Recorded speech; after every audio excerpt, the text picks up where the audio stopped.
share our lives in language. There's nothing that comes more natural in human communication than to tell a story or recap an event that's taken place in our lives. In fact, it's so natural and happens so often that we're usually completely unaware that we're doing it. If it's lunchtime for you, you've probably already told 3 or 4 stories this morning. But have you ever stopped to think about their power? Stories are either the source of our superpowers or our kryptonite. They define where we've been, but they also have the power to define where we go.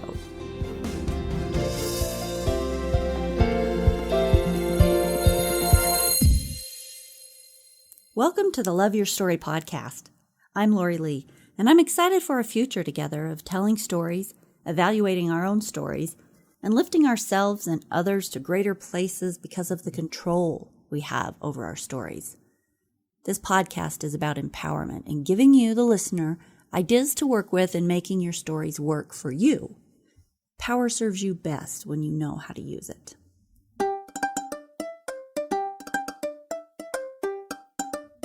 Martha Beck, the nationally renowned life coach, said, "The past doesn't exist except as a memory, a mental story. And though past events aren't changeable, your stories about them are. You can act now to transform the way you tell the story of your past, ultimately making it a stalwart protector of your future."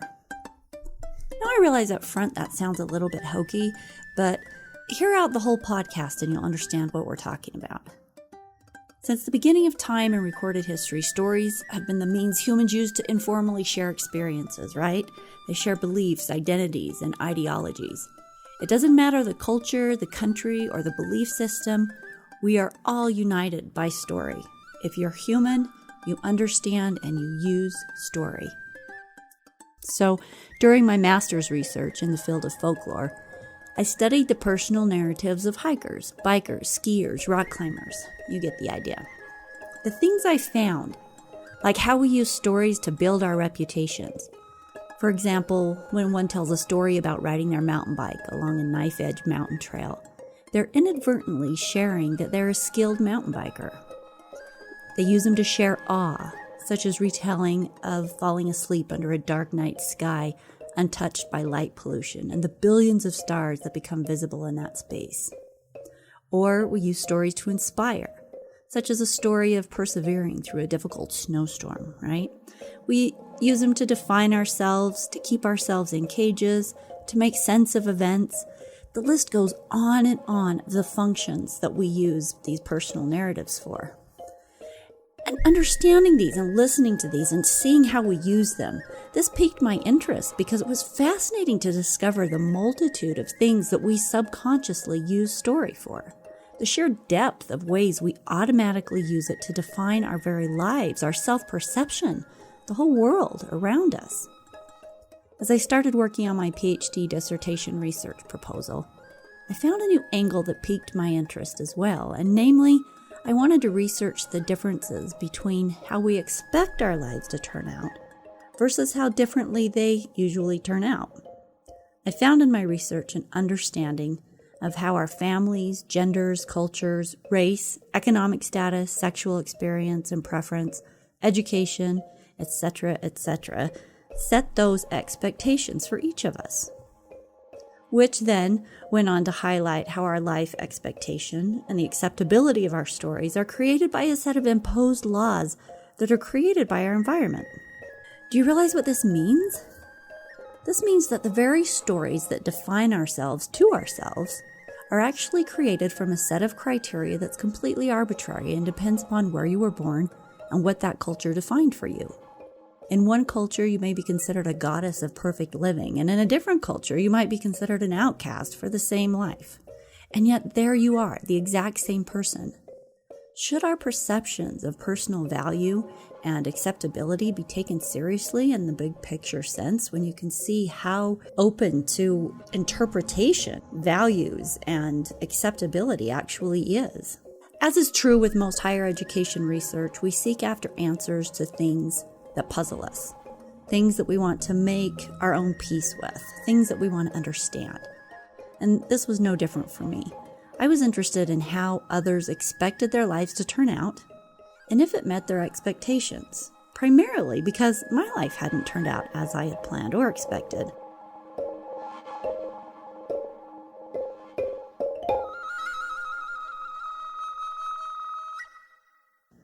I was born into a family and culture with a prized family ethic.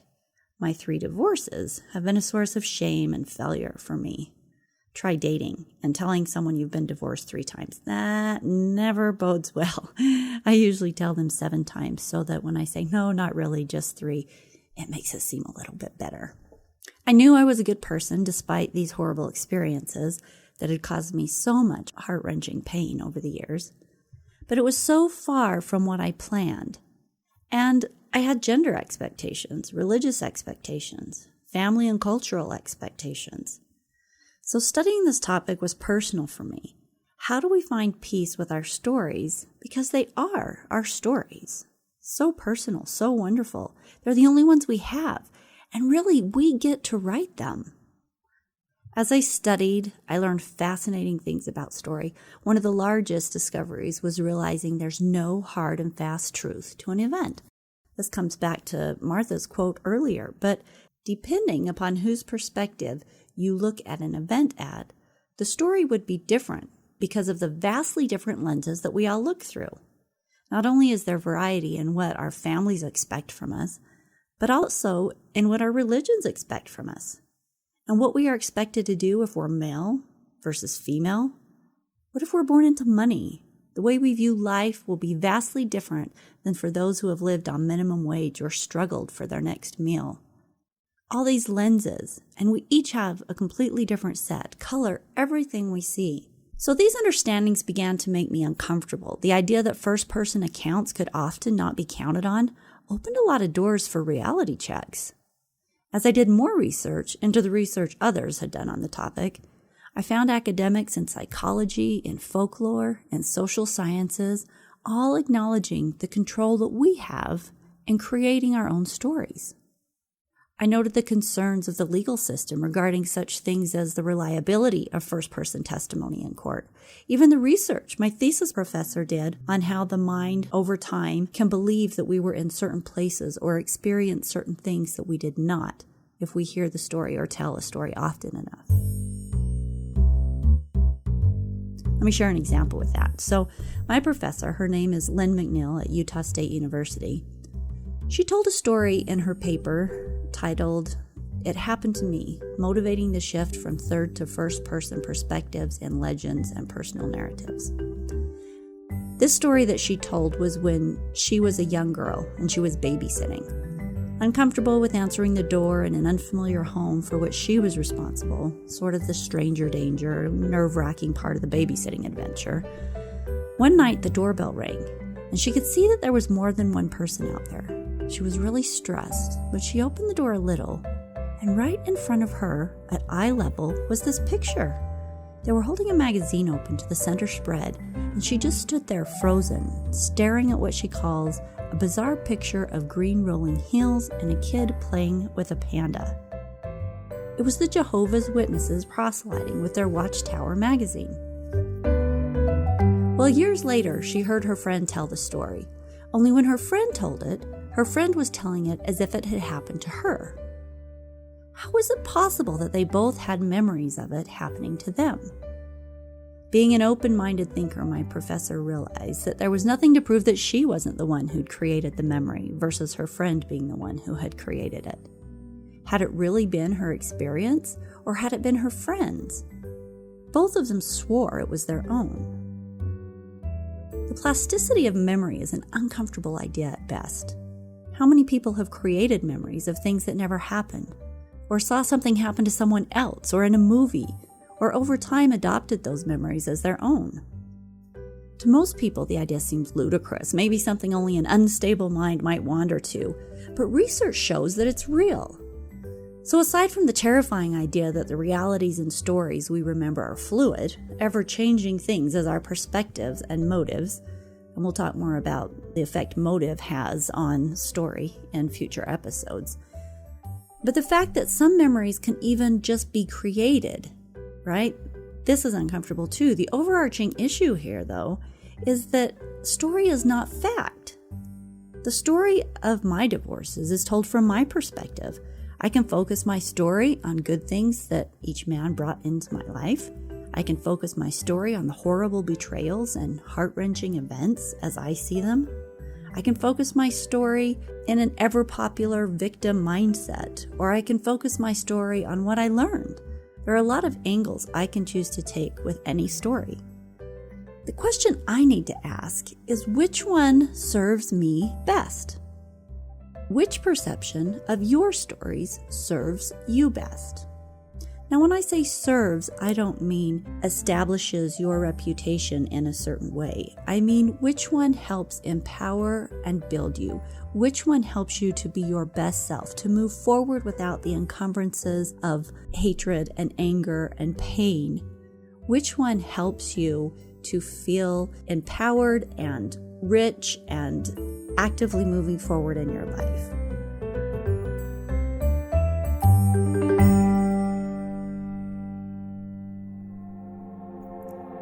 Tears streamed down my cheeks, but the sun had set and my fellow workshop attendees were caught up in their own social circles as our break commenced on the sidewalk outside the Columbus Convention Center. I was completely unconcerned about my show of emotion because the whole group had been through so many emotional experiences that someone crying was hardly new or interesting. The dark of the evening closing in around us cooled the hot sidewalk, and the warm summer air was downright delicious after the rampant AC in the conference hall. The hot brick of the building, heated by the sun during the long day, warmed my back as I sat, knees up, head back against the wall. "What's up?" a voice said, and I looked up to see my workshop buddy looking down at me. Since the past days had been filled with tears and vulnerability as everyone worked to uncover buried pains that had too long lodged in our psyches, I simply looked up at him and said, "I don't know how to not be a victim." I didn't spend a lot of time explaining to him how I don't spend time thinking about past grievances and injustices. I'm not the type of person who goes around complaining about how unfair life is. In fact, I felt I was pretty well adjusted to the things that had happened in my life. But at the time, there's no doubt that my failed relationships, disloyal friends, deaths, and cruel people I had crossed paths with had been key in forming who I was and how I saw my life. "I didn't ask for any of this," I said to him.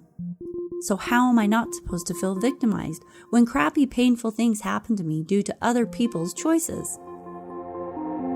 Now, he spent no time placating me either and simply said, "Let's reframe it." "How would you reframe it?" I challenged, my voice tired. "What other way is there to see it? I've spent the last 20 years or more with rampant heartbreak over things other people brought into my life. How do you make that look good?" "Here's what I see," he said. "Everyone who cheated on you, misbehaved, lied, broke your trust, abandoned you, abused you, and stabbed you in the back has been extracted from your life. This is their loss. They don't get to be a part of your life anymore. On top of that, all your experiences have allowed you to become the strong woman that you are now. They have given you an understanding that you did not have, empathy that doesn't come without experience, and understanding that gives you a depth and beauty that only the trees who weather the storm can claim. On top of that, they have provided you the fodder, the emotion and experience, so that you're able to write from a place that can touch other people. And now the past is over, and you can close the door on it and get out of your own way as you move into the future you're supposed to have, using your past life experiences to inform and inspire, but otherwise letting them stay in the past. You're done with them." Or something like that. I'm paraphrasing, but that's what I got out of it. During that 20-minute break and that 5-minute exchange, I finally saw this pile of pain, embarrassment, loss, abuse, abandonment, and all the other crappy, painful words that described my past to me in a way that would allow me to move forward. It wasn't that it would be easy, and that all my problems were solved and my issues of trust were gone, but it gave me a space, a reframe that was honest and real and hopeful, and I could work with that. What if everything crappy that had been part of my life could be repurposed for good? What if I could see from my current vantage point purpose in the years of pain and deep disappointment? What if who I am now would not have been possible without walking the path I walked? And what if that mattered very much because who I am now is a woman with some degree of wisdom, understanding, and empathy? What if I wasn't a victim, but a heroine in my own story? The hero's journey is fraught with deep challenge, and there would be no hero if it weren't. What if I choose to reframe my story and find the magic, the fairy godmothers, the sign at the crossroads when I need it at most, the elf that shows up to share a magic word or a riddle I have to figure out? What if, with a little faith, I could begin to see my story from a bigger picture perspective, not just from the current mud bog I'm currently trying to get out of? What if you could too? In the words of Hans Christian Andersen, life itself is the most wonderful fairy tale. Now, I want to be clear. I'm not by any means suggesting that we revamp our stories into lies. Rather, we look deeper into our stories to find the deepest truth. If we need to make things right, then we do. If we need to change a way of being, then we do. If we need to acknowledge that a perception is completely false because well-meaning others fed it to us, then we do. It's a serious process that requires strength of character and a real dedication to working through the lies we tell ourselves that do not serve us. I propose that when we look at our full life stories, our victim stories, the synopsis of our lives, we also have the power to choose our perspective and reframe the tales into stories that build and bless rather than lock us into a box of anger, hate, apathy, or carefully placed armor, as I was doing. On my upcoming podcast, we'll get serious and real with these ideas in much more detail. I'll start breaking down some ideas for you to consider that can help you come to a place where you love your story, even if it didn't turn out as you expected. I'm going to end every podcast with a challenge. And this week, I challenge you to think about your life stories so you can come to the table next week with your stories in mind. Maybe even think about them from a number of different perspectives, just to see how the story changes. Now, I know that your story feels like a fact, that it's unchangeable, but I promise you there are other ways to see it. Find a way that serves your highest and healthiest purpose. Have a great week out there sharing your stories, and I'll meet you back here next week for the next podcast.